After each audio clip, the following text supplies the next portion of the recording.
With the muffler Ryan Bruckner, I'm Mike Big Tobacco Ryan, and this is my intro.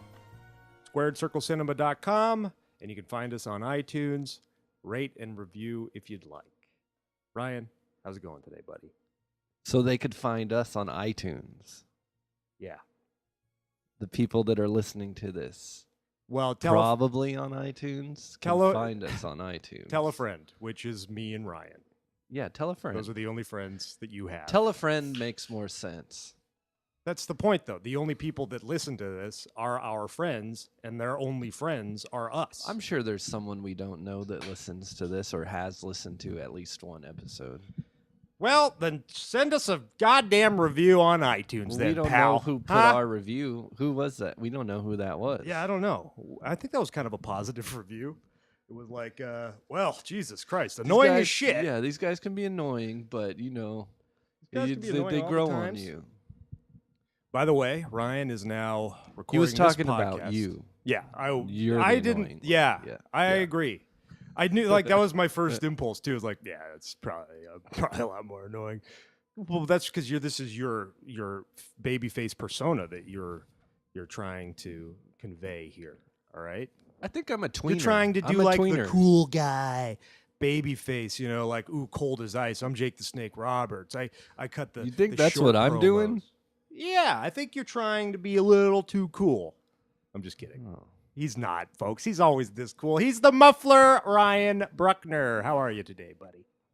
I'm good. I've got lots of dog hair on my muffler. As I was saying, Ryan is now recording this podcast in press time wearing his childhood Little League glove. No, it's just next to me. I'm not wearing it. He's literally trying to paint a picture here, fucking ass. Yeah. He's literally wearing it. Dreaming about days of yore when he was what'd you play? Right field, batted ninth, probably? No, I just had this glove. I never played baseball as a kid. I mean, I played, you know, with the neighborhood. Why you got the glove? Friends. Then? Why? Ryan, would you like to have a catch? Oh, yes, I would. I do have a glove. Yeah, why do you have a fucking glove if you didn't play Little League? Because you could still play baseball and not be in Little League. You know what? Dumb shit. Knew you were never in Little League. I knew it. You are not the kind of guy that was in organized sports. I was in organized sports. You couldn't sacrifice yourself for the betterment of the team. I think I'm 25 other bros. I think I'm more of a team player than you are. How dare Definitely more of a team player than you are. You alienate your team. How dare you You're the team member that, you know, puts everyone down. Ryan. Makes everyone feel self-conscious about their performance. There was a time in the 7th grade. I was on the Rockies. I'm a team leader. And I made 2 errors in 1 inning. It was awful. 2 errors in 1 inning about, I think it was a total of 3 batters. So every other batter that inning, I committed an error. And we lost the game because of it. And I played with all the people I went to 7th grade with, so I knew they were also going to give me shit. But I didn't care about that. I didn't care about how I looked. What bothered me mostly, and why I cried on the way home, with my father asking me why I'm such a fruit. Was he like, the thought, you're being a cunt? My thought, not that there's anything wrong with being a fruit. I'm sorry that I Did he say, why are you being such a fruit? No. What did he say, really? I don't remember that. I can smell your cunt from over here, you little bitch. No, no. My dad would say more something like, Mike, get a grip. You know? And that would make me feel better, too. I'd be like, oh, okay, you're right. It's not that big a deal. Get a fucking grip. Like, really? But I was so upset and so bent out of shape and strung out and crying, a steaming heap of tears, because I let my teammates down. Okay? That was why. All right? I don't want to make the last out ever. I never want to, like, God forbid, if something I did ruined it for everybody, all I think about is the team. All right? I am a jigsaw puzzle where every piece is fucking group mentality, bro. All right? That's the kind of guy I am. And how dare you say that? How dare you? I'm not a team player? Wow. I would be like, Coach, don't put me in. I'm not feeling good. I don't want to blow it for the rest of the guys. You usually like resort to some sort of insult rather than teamwork and camaraderie when it comes to this team right here. Yeah, that's true. I'm sorry. Guess what I'm going to do into that glove? Just take a guess. A multiple choice? Put your dick in it? Yeah, I might, just to see how it would feel. If I go into your bathroom, wear your glove, and put my dick in it, and then tell you about it, that'd be a pretty emotional experience for me. I wonder what that would feel like. Probably kind of rough. It's an old glove. To the anonymous listener that wrote us that wonderful review, heartfelt and scathing at the same time. Loved it. Awesome. It's all about dichotomy, folks. Picture me in Ryan's bathroom after using his bidet. No. It's more creepy if I actually remove my pants, because we all know I shit naked. And putting the whole thing, just the shaft, am I going to cup the balls with it? We've gone far enough on this. Ryan, I just want you to know that from this day forward, and I don't know how I feel about this, because I now have to live the rest of my life starting from this, what I would consider square one. I am now forever indebted to you. No. I don't know how, but don't you take advantage of me, okay? Don't you manipulate me. I'm very impressionable, I'm very vulnerable, and I'm very sensitive, okay? But I am forever indebted because of what we did yesterday. Oh. Go from there, buddy. I thought we weren't going to talk about that on the podcast, man. What do you mean? What we did yesterday? Yeah, what we did yesterday. It was, it was a little risque. Oh, you were talking about going to PWG. We had the glove. I thought we you were were already talking in the about, bathroom. I thought you were talking about that other thing. Yeah, we went to PWG last night. Got the hookup on the tweet. And then we went to Reseda, California. It'd been about 3 years since my last trip to PWG. PWG, for those who don't know, that's the premier independent promotion on the West Coast. I mean, like Meltzer said, this is the best wrestling in North America. And I would tend to agree. And we used to go to this sucker in its infancy, basically, a couple years in, 3 years in. Whenever we saw it, it didn't catch on like it had recently. And now it is such a hot ticket. You can't get into these shows. You can't get in. Used to be able to show up. We would show up, pay $25, get a pretty decent seat. Now you have to get multiple browsers and like clear your cache. So I'm getting a last minute text from you at work, and I already know that I've got I got looks like an hour and a half to 2 hours of overtime ahead of me. I'm just projecting. Awful day at work. Everyone called out, right? And I get this. Normally, I'd be like, "Are you like if you were like, hey man, you want to go see? They're replaying Let the Right One In at the Lamley in NoHo. I would never say that. You want to come?" I'd be like, "Fuck no, there's no way." I don't want to see Let the Right One In. Because it was like, dude, all right, we got to do some things if I'm going to go to this, and I will never forgive myself if I don't go to this. So I'm already knee deep in work, knowing that I'm going to get out probably after 8, and the event starts at 8, right? Yeah. But you work in Burbank, just a hop, skip away. Maybe if you come meet me here, we'll go together. We can make this happen. And we did it. We missed the first 2 matches, but God damn it, we did it. I was so torn. Like, usually I get out on time, folks. All right? Overtime is insanely frowned upon where I work. 2.5 hours overtime that night. Of all nights. Time and a half? Oh, yeah. Nice. Yeah, padding that paycheck. Yeah. But like from then on, from that text, like, we're going to fucking do this. I was just working as fast as I could. You came into my work. I was a little flustered. I was like, dude, just give me 10 minutes, okay? I'm going to wrap this shit up. I think you work at a meth lab. I walked into this like nondescript. We're not going to get into any specifics. Nondescript green building. No, it's in a pharmacy. Burbank. Oh yeah. There's no signs. It's a pharmacy, but it's not a retail pharmacy, so there's no signs. There's like, it's kind of. It's almost like a deterrent. You don't want people picking up and filling their dingy prescription. inside. It's a specialty pharmacy. It's and not. There were these people in lab coats with their like masks, their surgical masks. Those are called pharmaceutical mixing techs. things. Those are called pharmaceutical techs. I think you work at a meth lab. But kind of on the way to Reseda. So I was like, it would be more beneficial if you picked me up at my work. It was your idea too. It's like, because you don't want to drive to Koreatown. That's backtracking for both of us. All right, we're gonna go to the valley anyway. Pick my ass up at work, and then it was another fucking 20 minutes from there. I was like, oh, at least it's only 5 minutes away. So we missed the first 2 matches of the card, which is kind of a bummer, but because Chuck Taylor was involved, and I like him. It was still good. It was awesome. We stood up by the doorway the entire time, so we didn't have to feel the heat, feel my heat. Yeah, it was comfortable. Mike interacted with Danny Masterson. You know what? The host of Feel My Heat. I was looking back at pictures of Danny Masterson. That wasn't Danny Masterson, dude. I was just talking to his Mike was like, I just talked to Danny Masterson. Hey, man, you can go ahead. I love your work. I love your work. And the guy's like, no, you don't. Someone else was there, James Franco, hashtag.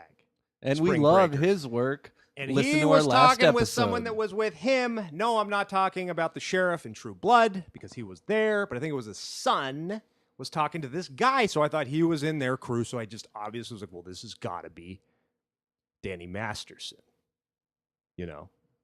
Wasn't him. Yeah, it's nice seeing James Franco there. Might have been him. I don't know. I was pretty starstruck. Yeah.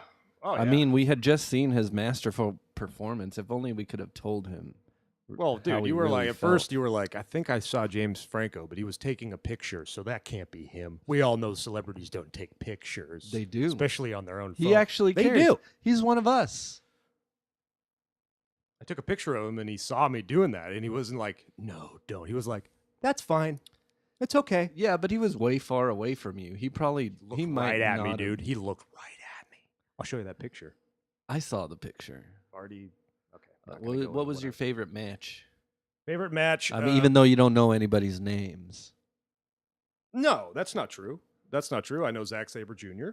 He was involved in the main event, and I didn't know Marty Scurll before, but I will now. My favorite performance was from him. That was in the main event. Because of his entrance. Because of his entrance. And that was it. I didn't care for him as a performer, all that. No one really stood out. It seemed like a pretty balanced where every match was really solid. I think the main event was the best match. That was my favorite match. The leaders, Marty Scurll and Zack Sabre Jr. versus Red Dragon, Bobby Fish, and Kyle O'Reilly. Just a good match. That had a lot. There's a pretty good match. Triangle kind of submission, leg lock / armbar kind of a thing on the mat with 3 guys. Good spot. Oh, Someone's about to lose. They do the 3-arm spot, and his tag team partner catches it before it drops for the 3rd. Yeah. That was pretty cool. That's good teamwork. Great teamwork. Would you do that if we were a tag team? I probably wouldn't think. I need to get my chops first, I think you think about yourself too much. Oh, here we go again. You wouldn't think about me. You wouldn't catch my hand. We would lose. Dad, I just blew it because I'm not that good at feeling ground balls, Dad. I can't field them and I can't feel them. Get a grip, you fruit. He wouldn't say fruit. I shouldn't either. He probably said something worse. Do you think cunt is worse than fruit? They're both very negative. They're very negative. Yeah, women like... If a woman hears the C word... My mom can't hear it. She's like, don't you...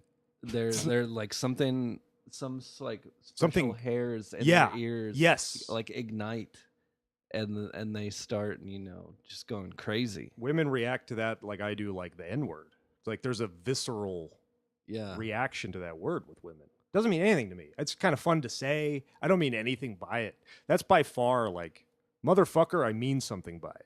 I'm like, dude, if I'm calling someone a motherfucker, cunt just kind of rolls off the tongue, though. So I find myself saying it a lot, and I guess I shouldn't. I like to say it in the, British Australian fashion. Yeah, like, it's fun. You're a good cunt, Mike. Oh, you're a good cunt. You've never said that? I'm just going to say it now. Okay, Mike, cool. That would be awesome. You're a great cunt. Can we go to like a pub? And you're a great cunt. You wanker cunt. The Jeff Cobb match versus Trent Beretta was very good as well. What I liked, the highlight for me wasn't so much each spot or matches. I was bummed that we missed the first two, but I felt like we caught a good 2.5 hours. Very entertaining program. I loved the crowd. And it had the same feel as 3-4 years ago when we went. I loved that the bouncers at the gate were just dicks. Like, yeah, like if they would have treated us politely, I would have been like, "Wait, that's not what you're supposed to do." Yeah, they never. Yeah, it's like, no. I want you to be a dick to us, and they totally were. It was perfect. Like, turn around. I'm gonna pat you down, buddy. You carrying any drugs? Huh? It's like, no. It's like that's what I wanted, and that's what we got. Everything delivered. Pitchers like fucking $6, dude. I got that G&T. There's like 4 shots in it, and I got that pitcher of Bud Light, $12. I thought that G&T was water. Yeah. Hey, I got you something, buddy. Thanks for driving. Here's a little thanks for driving gift for it. Thank you. He didn't drink it, folks. I did. I did drink the beer, though. Yeah. Well, we had a couple beers. I've just... Thanks, man. Thank you. I'm not going to tell you how much we needed to do a nice... but, like, here's an idea. At face value. Field trip. Yeah. These are $65 at face value, right? They are. Holy shit. Used to be what, 25? It was that like just goes to show you. It was like 30. How rare it is. It's a fucking rare thing. Yeah. And for Battle of Los Angeles, they jack up the prices. I think it's like there's no way we would get into that. For general admission, it's like $80 or $90 for one night. Now, do you think they're going to expand and as you said it yourself, like what the charm is? First of all, it's like this exclusive club, and I'm completely stealing this from your mouth last night, and it's your tongue. Because you said it with your mouth and tongue. It's very punk rock. Yeah. In that, no pyrotechnics, no light truss. It's just, we're in an American Legion Hall here. We're at there's more lights and pyrotechnics at a bar mitzvah than this. It's all just relies on the performers, So when Marty Scroll's coming out there, he's got this amazing mask, probably the best in-ring gear. Entrance gear. In-rear gear. I was thinking of that phallic nose he was wearing, but it's like a gas mask. No lights, no crutch at all. And it was enrapturing. Still sold the hell out of it. Yeah. It's got his awesome umbrella. It's got an awesome umbrella. It's a great prop, too. I've seen some headshots with it. It looks pretty brutal. So I wonder how they made it. It's gimmicked somehow. Yeah. I mean, I would like them to change. I would like to... I don't even think they need to do, just move everything to a new venue. But how about... let's do Battle of Los Angeles at a bigger venue. Yeah. Because that's your bigger, most on-demand show. Bigger would be the ballroom at the Marriott by LAX. Like, that would be bigger. Yeah. You would sell twice as many seats. But I guess they feel like they've been doing fine. Yeah. And their popularity just increases and increases, and so they don't really see the need to change, and maybe they feel like they'll curse what they've got going if they do change. Yeah, I understand. And obviously it can't be too drastic, or it wouldn't be, well, I mean, it's punk rock, because, Excalibur could make more money. I mean, it's as clear as that. People that want to go to the show can't go to the show. So it's like ultimate punk rock mentality, man. He just doesn't want to sell out to the LA fucking... I always think about Marriott and Crenshaw. What do they make? So they can fit 400 people in there times 65. Oh, did you already look that up? I was going to guess what the... So they make $26,000, give or take, per show. According to the city ordinance, you can only let 119 people in that building. Otherwise, it's a fire hazard. They put 400 people in there. That's a fucking fire hazard. They must have signed a petition. I mean, it totally is a fire hazard. Yeah. There's only one exit, too. Yeah. We're going to be at that Great White concert one day, dude. We got to stop. Well, that's why they don't have any pyrotechnics. Yeah. There you go. There you go. Imagine in that venue, pyrotechnics like that fucking show. I wonder how much they spend on talent, because they fly people in. I They pay. mean, Zack Sabre Jr. is top notch. I mean, Yeah. he's one of the premier guys on the Indies. So I'm they're still pretty attracting sure the they best pay of for the him to best. fly in from England. All right, what about Ring of Honor? I I'm mean, sure he probably has a lot of parlays like a miles. Ring of Honor with PWG, as most of the guys do. So they probably just do an East Coast, I don't West think Coast. he wrestles on tour. Ring of Honor. Really? Yeah. He's New Japan. He does New Japan. He does all of the British leagues. I mean, wrestling in the UK right now is huge. What's Like, it's there's like- WCUNT here, right? There's like Zack 6 or Sabre 7 Jr.. different federations that do good business. So a lot of American indie wrestlers, they just go out to the UK to do some tours. And they say WWE and Titan Sports is a monopoly. Well, they're not trying- so much. Just get out there, folks. They're trying to kill that scene. That's why they came up with that UK championship, and they have like all these It'll UK never wrestlers happen. that have like a contract with them, so they can't appear Impossible. on TV. It's And impossible. They're But trying to the kill thing it. is, They're what trying to do the same McMahon thing. did with the territories in the South is pretty incredible because it's like a strategic army in place where there's some sort of, united front. They're located everywhere, just in pockets. We're in the UK. We're in Ireland. We're in, Butte, Montana. We're in Tucumcari, New Mexico here. It's like, good luck trying to conquer us all. But there's a domino effect, and that's what happened in the territories in the South in the 70s and 80s. Well, thanks, Dave. Hope the new issue comes out real quick. You know what else is interesting? Well, yeah, I wanted to say something. I want to start a new tradition. Oh, God. Why can't we just keep everything the same? Okay? Why do things have to change? Because man? in a few weeks, it's Great Balls of Fire! I'm going to call it Great Balls of Fire! Wait a So- minute. The new July promotion after what? Money in the Bank? What's so if there's, I want to like really just like make an effort to watch Great Balls of Fire! and if there's a great balls of fire Two! Oh. then this is gonna be 2 balls. the new I'm gonna kick Survivor Series out as 1 and 2. and That's I'm one gonna call shaft the and 2 big balls. 4 WrestleMania, Royal Rumble, SummerSlam, and great You can't do balls that just of based- fire.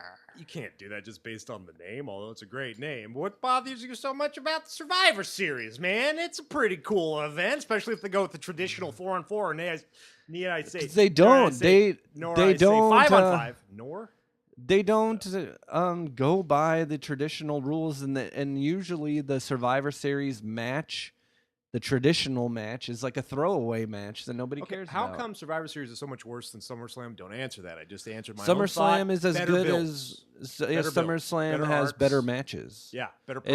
It's just like WrestleMania. Yeah. All the angles They of lead the to summer lead to that. Yeah, whereas Survivor Series is more of a Yeah. transitional stage. Survivor Series is usually kind of a blow off of Yeah. the feuds that were happening for Survivor. Yeah, it comes like in for 2 SummerSlam. acts a year. It's Yeah. a build to August, and then it rejuvenates for WrestleMania. Yeah. Also, the next month there's a movie coming out on HBO, an HBO movie that I would like us to cover. Yeah. So we can once again be topical, like we were with Guardians of the Galaxy 2. So Ryan, we were so topical in that episode. This is going to be topical that movie as well. was still in theaters. It's called Tour de Pharmacy. It's an Andy Samberg parody of the Tour de France, uh-huh. and John Cena's in it. Oh, cool. Like a star-studded cast. thank I'm God. really excited about it because I was afraid you were going to say we should watch that Glow show on Netflix. I was like, oh, no, God, I think we don't should. wanna see that. I kind of want to do that too, but this is just a This TV looks movie. better. I like Andy Samberg. Andy Samberg, did you ever see the tennis movie he did for HBO? That was incredible. Yeah, Loved it. when he was he was having sex with that girl on On the court. the court, and then he was eating her pussy, and they were just high-fiving It's raunchy. while they were doing it. yeah. Yeah, Raunchy so Andy Samberg. this is in the spirit of that. It's another another Is it HBO gonna be sports. like 70s kind of fashion and style or 80s? No, it's like a Modern Lance day. Armstrong era, and Lance Armstrong's in it 90s. too. 90s, 2000s. Yeah. And So it looks John really Cena's funny. Probably a coach. John Cena's a cyclist. He's like he's man. somebody that's like roided out of their minds, riding the bikes. Okay. Yeah, that's a good idea. It looks really good. It comes out like the second week of July. It's an HBO. It's an It's a HBO mini sports series special. So it's like movie. one standalone. It's one movie. It's like a 90-minute movie. Oh, perfect. Yeah, just like the tennis thing was. Okay. Yeah. Yeah. So we got to do that one. When is it again? It's in July. It's in July. No, I need an exact date, exact time, so I know to set my TiVo. Don't you have on-demand capabilities? capabilities? So I need to know when. You don't to have set on-demand my VCR. capabilities? I'm gonna put my tape in and then set 3 hours into the future for my VCR to record it. Okay. All right. Wait, did you say John Cena? I believe I did. Oh my goodness, Ryan. Well, that brings me to film number 24 of 5029, Trainwreck, starring John Cena. It's why we're all here, folks, to listen to me and Ryan talk about movies. Ryan, what'd you think? Oh, by the way, who the fuck manages the PWG website? That thing's fucking bullshit. It is. It's the worst. Like they haven't updated it since Battle of Los Angeles 2016. When you click on roster, it goes to a merch page. Yeah, it's terrible. It's so fucking punk rock. They don't want people to access the site comfortably. Yeah, they don't want them to navigate away change to get anything. tickets. God, We're making our $26,000 a month. Like I was like, what the fuck is this shit? This is the most amateur. Looks like a web page in like 2002. Yeah. Excalibur's rent is probably like $2,000 a month. And as long as he takes home 3 a month, he's probably happy. And he's probably like Bill Watts too, where he's just like totally cutting corners. He's like, he doesn't want to pay for GoDaddy another 3 years. So all their shows are on his DVD. Website. They don't even put anything online. Yeah. You have to order the DVD to see the show. Man, what's his life like? You know? I'd love to see an Excalibur Cribs. I'd like to see an Excalibur 4-part miniseries on HBO. Like a 30 for 30, like what they're doing with the Celtics and the Lakers. Have you started that yet? No. Oh, God, it's good. It's insane, dude. They got fucking...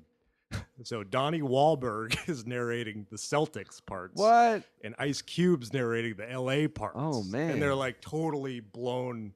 Like they're totally enhancing their personalities. So like it focuses on Bird and Magic, right? It gets full for the most part because those were the two biggest components. But it's basically the two entities. It starts at the inception of both teams. I don't know if it was HBO or if it was a 30 for 30, but there was a Magic and Bird documentary already, which made me kind of like, I've already heard this story. Dude, come on, though. You know how much you love documentaries. I do. And anything that's... I don't care if it's a doc about, like, Bob Vila. If it's like that... I don't like seeing two documentaries about the same thing.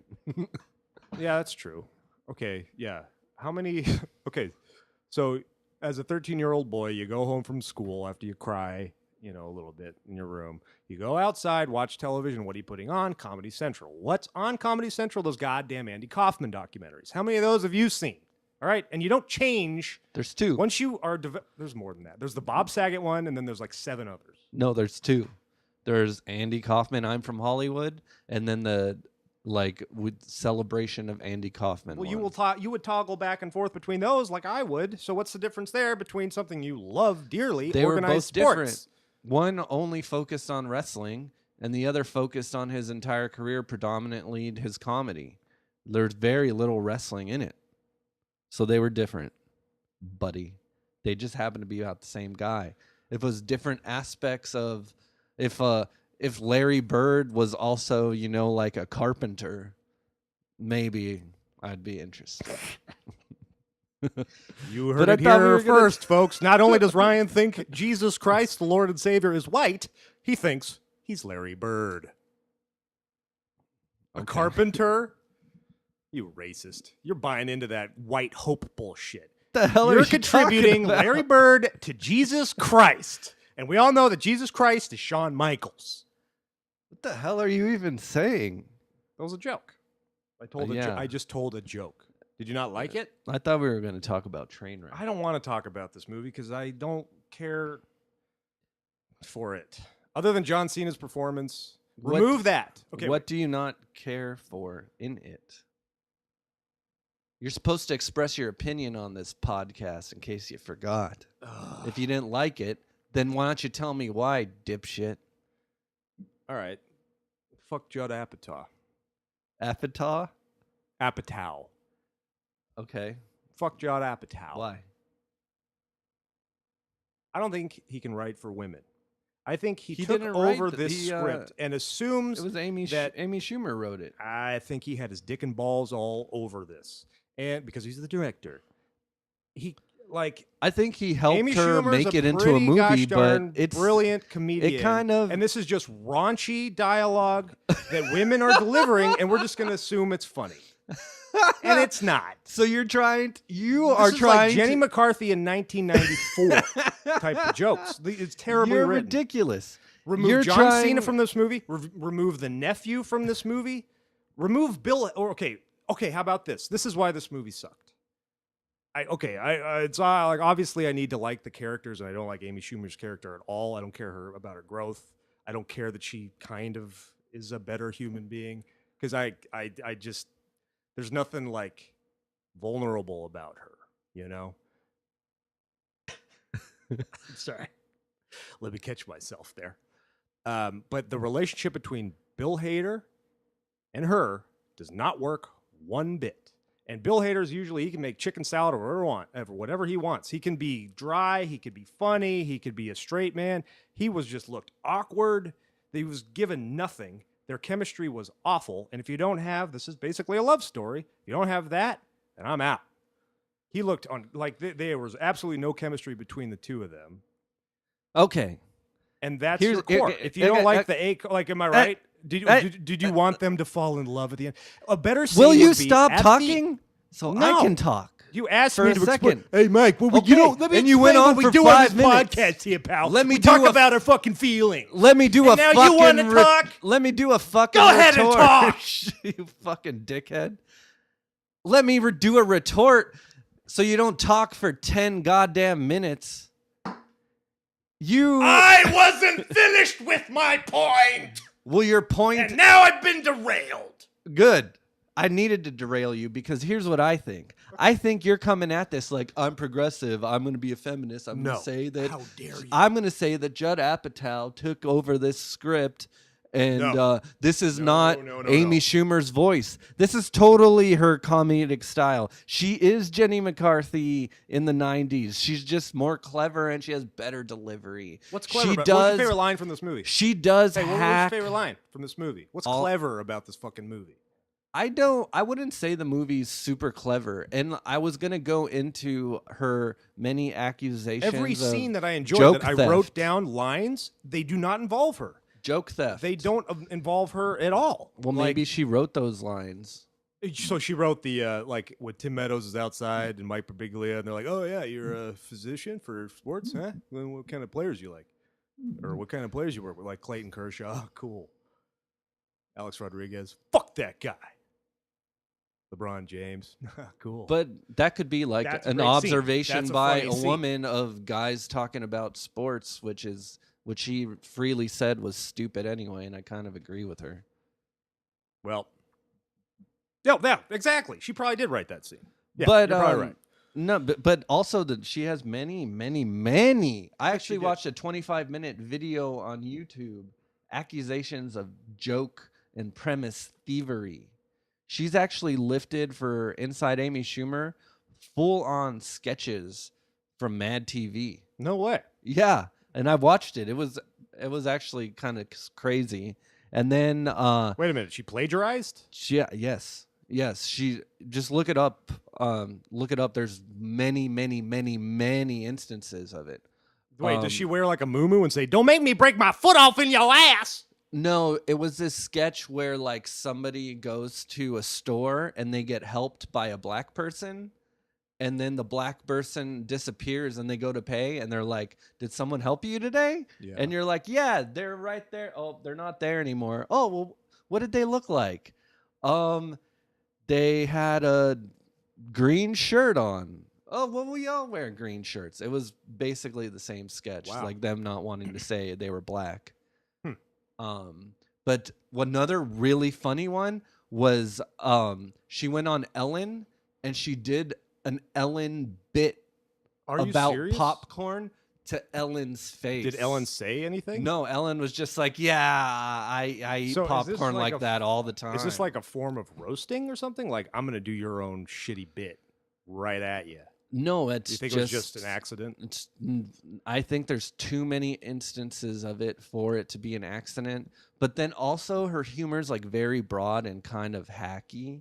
Yeah, I in agree. a way too. Well, I agree because these roast comedians is an insane skill. Like, I'm not going to demean what they do, but there is a crutch. So it's almost like they're. But they also comedians. Have people write for them too. Yeah. So she didn't write all her roast jokes. Right. Not a lot of them don't write all of their own. Well, mainly jokes. the like celebrity outside of comedy, they never do. But like, yeah, but Jeff the Ross? comedian, I'm sure that people write for him. At this point, they can afford. There's writing staffs on the roasts, and they're not going to give all of the jokes to the celebrities. They associate themselves like with like-minded people, and they get into a room like with Louis C.K. and they shoot the shit, and they come up with bits. Yeah. And it's like, well, I'm paying you to do this, so of course they do that. Let's see, the Colin Quinn doll bit, that was pretty hilarious, and I could see her writing that. The opening bit where he was talking about, like if you want to play with another doll, and then your friend brings their doll and another doll, and he's like looking at you like, come on, are you gonna? It was just you don't want to leave him hanging. Absolutely, and I think that kind of. Well, I didn't say it properly, but my point is kind of that every scene driven by Amy Schumer was awful. And that's a scene that was driven. Everything else around it, the supporting cast, I thought Mike Birbiglia was hilarious.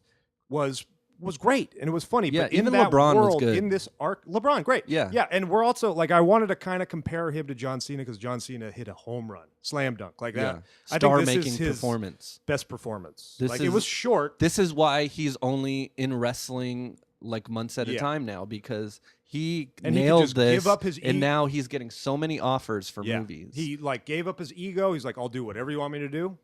He was completely nude. Yeah. And I'll use my he dick as his lines. Towel holder. Yeah. Like that was when I noticed that. Like, man, he's just willing to do whatever. And that's awesome. He looked even more ripped to me than he does when he wrestles. Yeah, me too. There's something about that context of feature films. Like his ass. Yeah, he's always wearing those baggy shorts. And you're like, holy shit, look at his giant ass. Has a stunt. He's got a stunt towel covered cock there.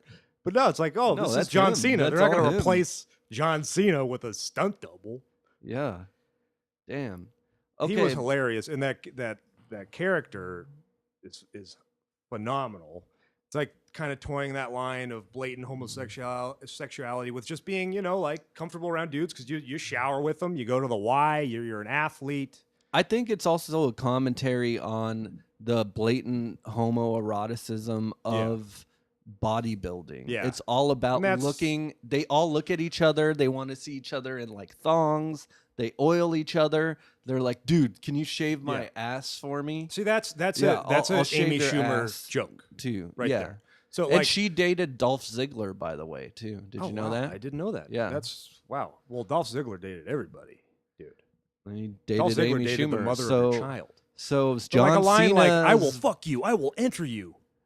Like, you're gonna enter me? Like that's funny. Like that's Amy Schumer wrote that joke, definitely. Yeah. And I'll be the closest one on Grindr. He was like, you want to match my fist in your dick hole, dude? And you're like, what the fuck's up with this dude? And then he called the guy Coco Beware. Yeah, did you notice that was great. Listen, Coco Beware. No, that was great, and I'm sure he probably like even improv'd like the Coco Beware thing, or something. Oh, and the scene outside where they break up, it was so sweet. He's like, I'll rule the CrossFit world with you, my CrossFit queen.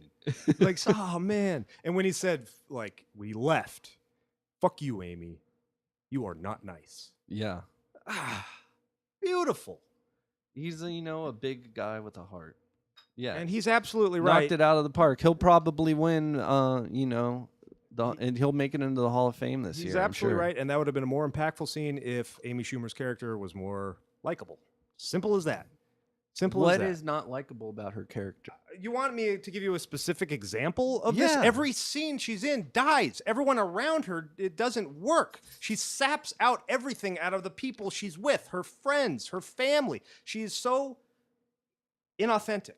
So you think the scene with the intern at the end where he was, where they were having sex wasn't funny?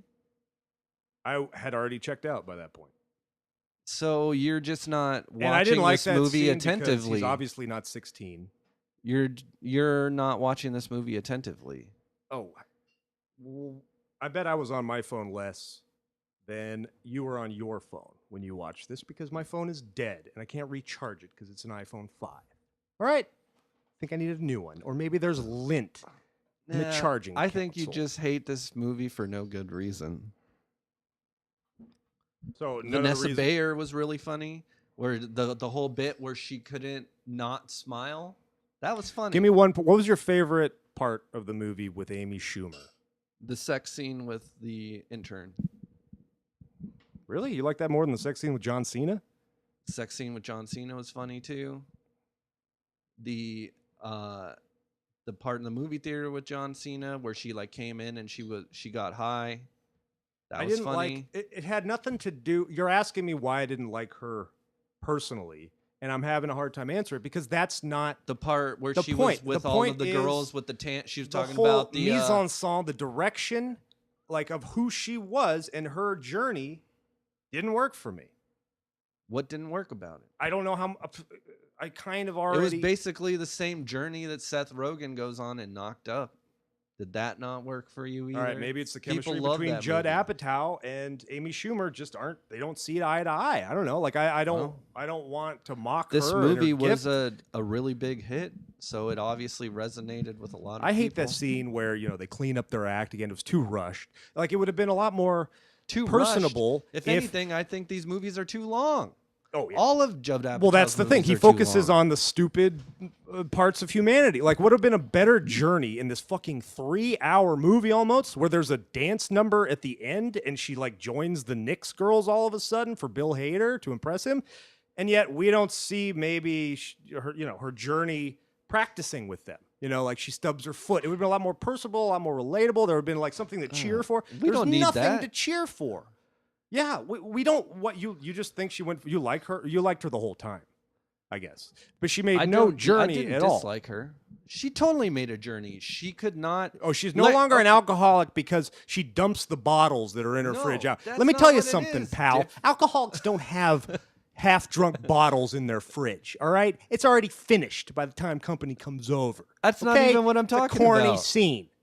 This movie is about they plant the seed at the beginning. This movie is about her intimacy issues because her dad could not commit, and he told her, understand. "Shut up and let me tell you for a second."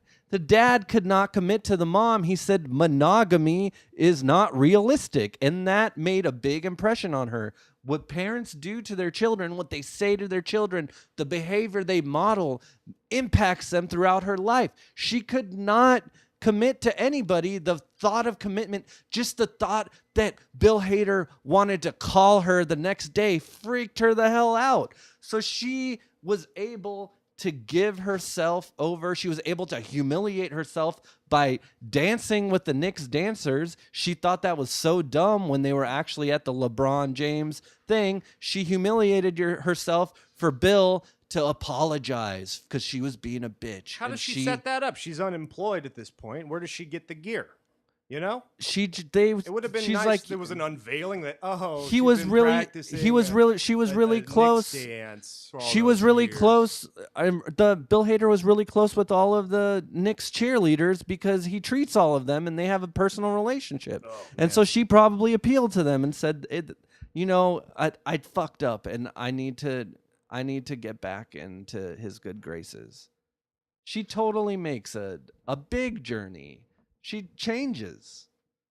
She and that whole scene was stupid when she has like the pot and the booze and she's giving it away. That was dumb. I'll give you that. I watched this movie a second time. I didn't like it as much as I liked it the first time. I saw a lot of flaws. I saw a lot of parallels to Knocked Up, but it's still not a bad movie. It's a solid comedy with really good performances by a varied cast of characters. I would have just rather, like, you're describing the story, and on the surface, it's fine. Like, I would have just rather seen it through someone else's vision. I don't know why Knocked Up works so well. That's a slam dunk. 40-year-old virgin. Holy shit. You know? I don't know. Maybe it's just these characters, these entitled, successful people, you know, that just... They're entitled? Who was entitled? Okay, well, that's a broader... Okay, no one's entitled. Successful. Fine. Financially successful. So just because someone's successful... I want to go back to the Circuit City guy. All right? I don't want to see these successful people and their problems. Like, dude, you're probably making like $100 grand a year. You're a writer for a magazine. What the fuck do you got to bitch about? You Your think dad's a writer super for cool. a magazine makes $100 grand a year? It's a respectable position. You're wrong, She's a freelance sir. writer. And Writers do not make... For magazines, do not make shit. It's a respectable Probably career. make like 30, It's 40 a grand. respectable career. Like her apartment was way too nice for the work she was doing, as was the office of the magazine. There's no way a magazine can afford an office like that in New York. Do you subscribe to any magazines? Yeah. Which one? WWF Raw and No, you WWF don't. Magazine. You don't. I did. Yeah, back when people My mom subscribed did. to magazines. My mom did, but she put my name in. Back when people subscribed to magazines, but nobody subscribes to magazines anymore. Yeah, this so Kindergarten in came by. I was actuality, like, they "You want to try- buy some subscriptions or some wallpaper or and some?" you don't well, buy them.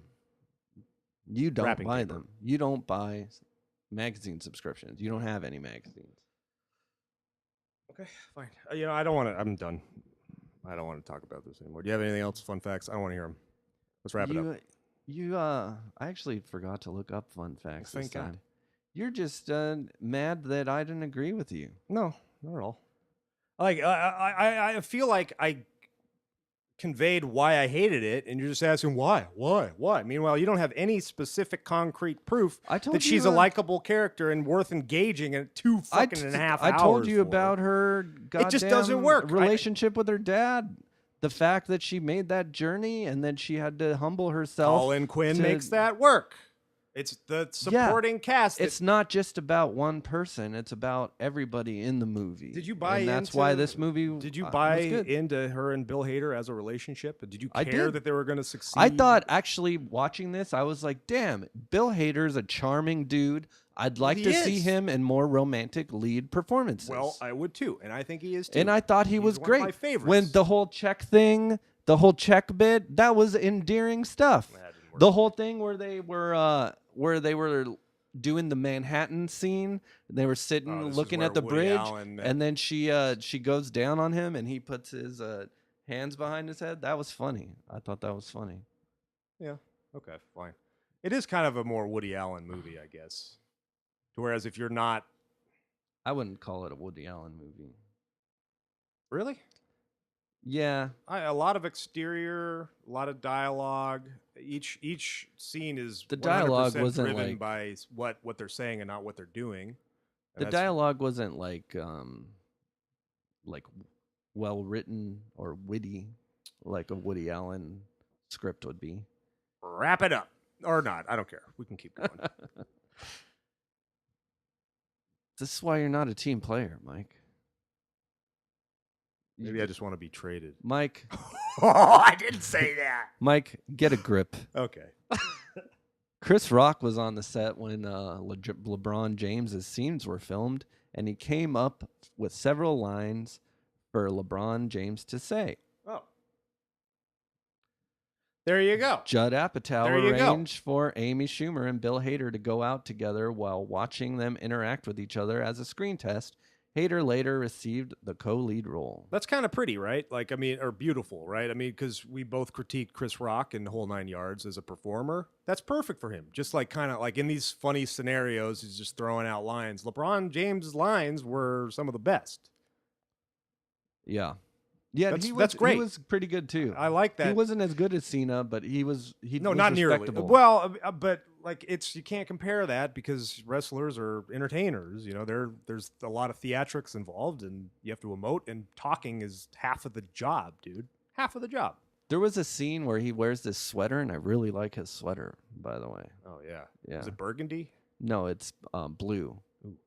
Yeah, it was like when he asked her what her intentions are. That was a great scene. Oh, and I liked how he was slam dunk cheap contest. too. That was a really nice. That was a nice thing too. When they were splitting the bill, yeah, that was really funny. I'm There's liking a lot. Funny movie. I'm liking this. Okay, can I say one thing? Please. I'm liking this more. Like when you were pointing out moments of this movie, I'm liking it more than I did when I saw it. And you know, it's the second time, but I kind of saw it in bits and pieces. But I remember the first time I saw it, I was like, oh, that's really funny. I don't know why it bothered me so much this time. I don't know. My favorite comedian is Maria Bamford. All right? I don't think she's your favorite comedian. All time. No way. She's a chameleon. Her range is Do you second watch to none. her show? No, I'm not going to watch that shit. Are you fucking kidding me? Well, the idea of I like Trainwreck, the movie more now than I did before. I just really had a problem with buying into the core, the foundation of the story, and that is the believability between the relationship of Bill Hader and Amy Schumer. They did not work. Their it's a physical thing. It's an emotional thing. I can't explain why. They just didn't look good, and it didn't work the whole movie. So I didn't like the scenes where they were interacting together. So would you those say those are the core scenes? Would you say Diane Keaton and Woody Allen like have a good look together? Absolutely. So there's an aura. There's something unspoken. But there's something sexy about Woody Allen? No, there's something sexy about Diane Keaton and Woody Allen together. And a lot of that is a testament to Diane Keaton as an actress. Like she was glowing. Yeah, I mean, she's a real actress. Amy Schumer is a comedian, and this is her first movie. Okay, then I'm sorry. Maybe I should have like You're right. She's not a great actress. That's a good point. But that's a very good point. But it's not a bad movie. You're absolutely right. You know, and maybe it's as simple as that. And she keeps it up. Who am I to say? Jesus Christ. I mean, she's got that other movie with Goldie Hawn. It wasn't well received. I feel so bad, like talking shit about successful actors and comedians. That, like, dude, this is I made a fucking career out of this. Like, fuck you, you know. The idea of Trainwreck was discussed over 2 years with Judd Apatow. The original draft of the script was written over a month and a half. Amy Schumer confessed that she wrote the script with Apatow in mind to direct. So in her writing of the screenplay, she wrote in things that would attract him to the project. There you go. One more is all I got. Or if you want to just finish on that, that's good enough for me as well. Amy Schumer wrote LeBron James's scenes down to the exact type of Tom Ford suits he would be wearing in hopes that James would accept the role. I like that he was a Downton Abbey fan. Yeah, that was pretty He was funny. like, wait, I don't want to be the only guy on the team that hasn't seen it yet. I mean, it's the premiere, so are we going to watch this together or not? Otherwise, just let me know, because otherwise I'll watch it without you. Like, just let me know, because I'm going to watch it tonight. Are you going to be there? That was nice. So, let's give it a 7.5. It was a solid effort. Man, we'll give it an 8.2. Are you fucking kidding? Go fuck yourself, you Yeah, dick. dude, you sold me. This isn't an 8. I like it more. You did not Yeah, no, okay. treat this as an 8.2. Well, I was going to lobby for this movie being a front runner for our Wall of Shame, you know? And because it would be nice, because I think this is a Cecil WWE DeMille Award for Best Actor for John Cena in the worst movie of the year for me. We've seen the freaking Paradise Alley and shit. Enjoyed Paradise Problem Alley Child. Problem Child. Yeah, you're right. Okay. Oh my god. You can stop at Problem Child. And then you were going to give it an 8.2, but this was going to be in the All right, Hall of what Shame. about? Okay, let me parlay that John Ritter movie with with Stay Tuned? I mean, did you not enjoy the experience better with Jay? Like I like Stay Tuned, how but do you think this is a better movie than Stay Tuned? Answer the question. You're stalling. Answer the question. I feel like I gave Stay Tuned a lower score. Well, you can check that in the archives on iTunes. Or I don't remember. Squared Circle Cinema. I don't know. They're two different movies. It's very difficult to say. The answer is Comparing stay apples to tuned, ladies and oranges gentlemen. here. Stay tuned is your answer. Stay Tuned is very good, and this movie is very good too. I give it a 7.5. All right, well, I'm just going to give it... You can't give it an 8.2. Okay, what I'm going to do is I'm going to give it a 4.9, which it would have been much less than that before our conversation. Because you know what? You're right. You're absolutely right. And I think I went into it with the wrong attitude, perhaps. All right. Well, I'm Ryan the Muffler saying that Maria Menounos is a wrestler, and finally The Rock came back, and everyone was getting with it till he said I was talking trash, but he would never be specific. It's because I wasn't talking trash, Rock. I was talking truth. You left us hanging high and dry to play a fairy with a tooth. Whoa. And then you walk into this ring and you tell people I'm lame, man. You wore lipstick and Get Shorty and rocked a skirt for the game plan. This fruity pebble that you're dealing with. Oh, shit. Are you kidding me? Oh, Ryan's computer has to buffer while he finishes his outro. This fruity pebble that you're dealing with. I'm not your average jabroni. I'm like a big purple pinwheel, Rock. So go ahead and blow me. Jesus Christ. Attitude Era? Wow. God, how'd they get away with that? I'm Mike's Big Tobacco Ryan saying, I don't like your odds.